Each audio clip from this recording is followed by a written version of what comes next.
अस्सलाम वालेकुम। मैं इसलिए मौजूद हाँ government girls higher secondary school Chawlani करीब। असा चूँकि इत्थे जिहड़ा प्राइमरी हिस्सा आ इस कॉलेज ना वो काफ़ी अंदर तो उसना छत वगैरह खराब होया वा, लकड़ियाँ वगैरह पड़ी हैं तो वो काफ़ी टेढ़ियां। उस तो बाद फर्श इसना खराब है और जो सीलिंग वगैरह ना कम रहना इसना कराने जोगा, क्योंकि काफ़ी हालात ख़राब हैं। जिस तरह जरा ना इन्हें बच्चे बेई तो असा समझना कि पता नहीं किस तरह ना एक फील करने हो सन। इस वास्ते यह कि असा ने चावला वेलफेयर ट्रस्ट है जी वो इस कम की ना आगाज़ करी दी है। चावला वेलफेयर ट्रस्ट दी 5 ब्रांचा जिसने सऊदी अरब एक कम अपना शुरू करनी है पई। चावला वेलफेयर ट्रस्ट सऊदी अरब जिसने उन्होंने तामन किया इसने चावला वेलफेयर ट्रस्ट अमरीका वाले। मैं शुक्रगुजार हाँ जी चावला वेलफेयर ट्रस्ट अमरीका के सदर ज़ेर साहब और उन्होंने पूरी टीम ना, सऊदी अरब ने भी पूरी टीम ना कि जो अपने बच्चों ने मुस्तकबिल वास्ते उन्होंने कुछ सोचा है और इस स्कूल ने बारे में उन्होंने दिलचस्पी होंगी है और असा ये बहुत जल्द काम शुरू करी दे। बाकी इस तो क्या तुम कि क्योंकि अंदर ने हालात दसने हैं कि किस तरह आया, और भी अगर कोई बंदे तावन करना चाहते इसमें तो जरूर हिस्सा इन। अच्छा यह प्राइमरी हिस्सा है जी।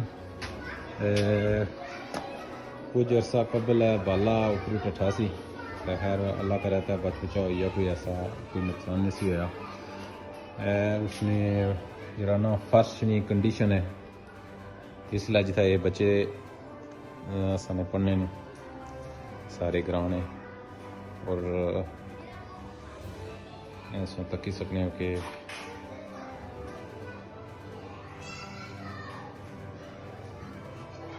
इसने इस दफ़ा एक कंडीशन है असा इसकी पूरा मुड़ी पट्टी रिपेयर करवाना चाहते हैं।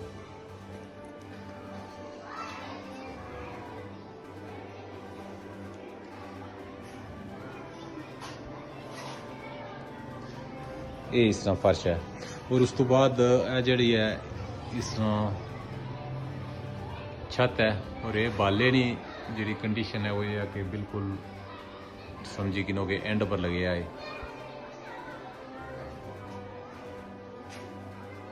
बाकी भी जड़ियाँ उपर वाली सपोर्टां जिस चादर कि जिन्हें थमे आ वो भी उन्होंने भी ये कंडीशन है।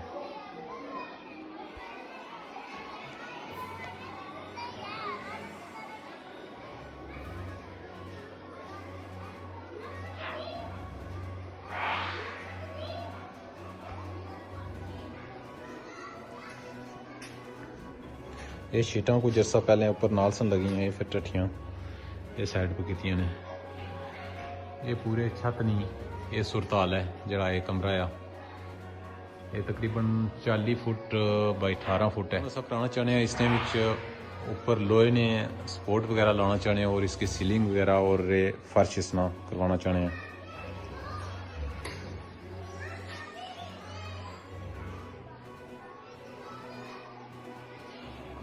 इंशाल्लाह अज आए सन एस्टीमेट वगैरह भी किनी गए तो कल तो कम शुरू हो रहा। कोशिश कर सा कि जल्द अज जल्द कम कंप्लीट हो जाए ताकि ये अगर कोई बाला वगैरह अगर टेने तो पहले पहले असा इसकी कट्टी तो लाई छोड़ा और इसकी जगह लोहे ने सपोर्टा लाई छोड़ा ताकि असा कोई बच बचा ऐसा कोई नुकसान ना रहे। चूँकि पूरे ग्राउंड है बच्चों का मसला आ किसी ना भी इसने चूँकि प्राइमरी हिस्सा है तो सारिया दो जिन्हें 3-4 क्लासा होनिया वो इत्थे बैठिया होनिया।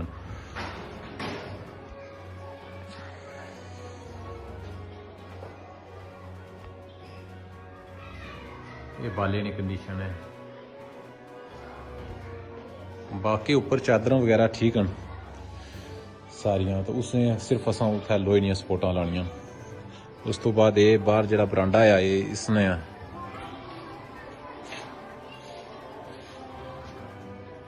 इसने पर भी सेम इस तरह से सपोर्टा लानिया पे सन क्योंकि देखो बाले पड़ी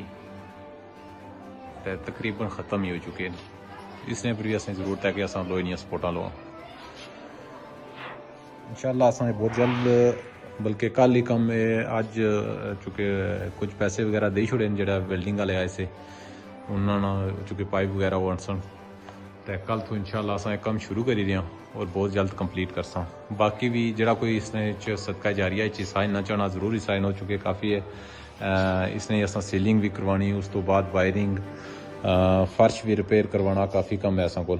अगर कोई इसने हिस्सा इन्ना चाहना था ज़रूर शेयर करो। Thank you. Chawla welfare trust Saudi Arab और चावला वेलफेयर ट्रस्ट की ब्रांच अमेरिका, आपका बहुत शुक्रिया। ये महमूद भाई चंद दिनों से वो सर्वे कर रहे हैं। हमारी ये पुरानी बिल्डिंग अदारे की, जिसकी छत बोसीदा होने की वजह से उसके नीचे लगा हुआ शीशा जो था वो गिर रहा था, तो उसका काम उन्होंने शुरू किया है। अभी वेल्डिंग वालों को बुलाया है और लोहे की जो करवाना चाहते हैं, क्योंकि लकड़ी जो है वो सीधा हो जाती है, दीमक उसे चाट जाती है। इसके अलावा हमारे ये फर्श जो हैं इनका काम भी चूँकि करना बाकी था, ये खासे खुल चुके हैं, तो इसके हवाले से भी इन्होंने यकीनदानी करवाई है कि इंशाल्लाह ये भी हमारे प्रोजेक्ट में शामिल है। तो मैं अपनी तरफ से, अदारे के प्रिंसिपल की तरफ से, तालबात की तरफ से, तमाम उस्ताद की तरफ से चावला वेलफेयर ट्रस्ट की ब्रांच सऊदी अरब और अमेरिका दोनों का शुक्रगुजार हूँ कि आपने हमारे इदारे को याद रखा और वेलफेयर के इस काम में हिस्सा ले रहे हैं। अल्लाह ताला आपके काम में बरकत दे और आपको मज़ीद तौफीक अता करे। मज़ीद भी चूँकि अदारे के काम ये खासा बड़ा प्रोजेक्ट है, इसके अलावा ये ग्राउंड जो है उसकी वो हमवार नहीं है, वो रास्ता भी बनाना था, उसके हवाले से भी मज़ीद लोगों को उससे मैं रिक्वेस्ट करूँगा कि जो लोग वेलफेयर ट्रस्ट के साथ मुंसलिक हैं या मुंसलिक नहीं हैं, वो सारे के सारे मज़ीद अदारे के लिए, इसकी वेलफेयर के लिए काम करें। तो मैं अल्लाह के हुजूर दुआ गो हूँ, अल्लाह ताला सबको ये तौफीक अता फरमाए। बहुत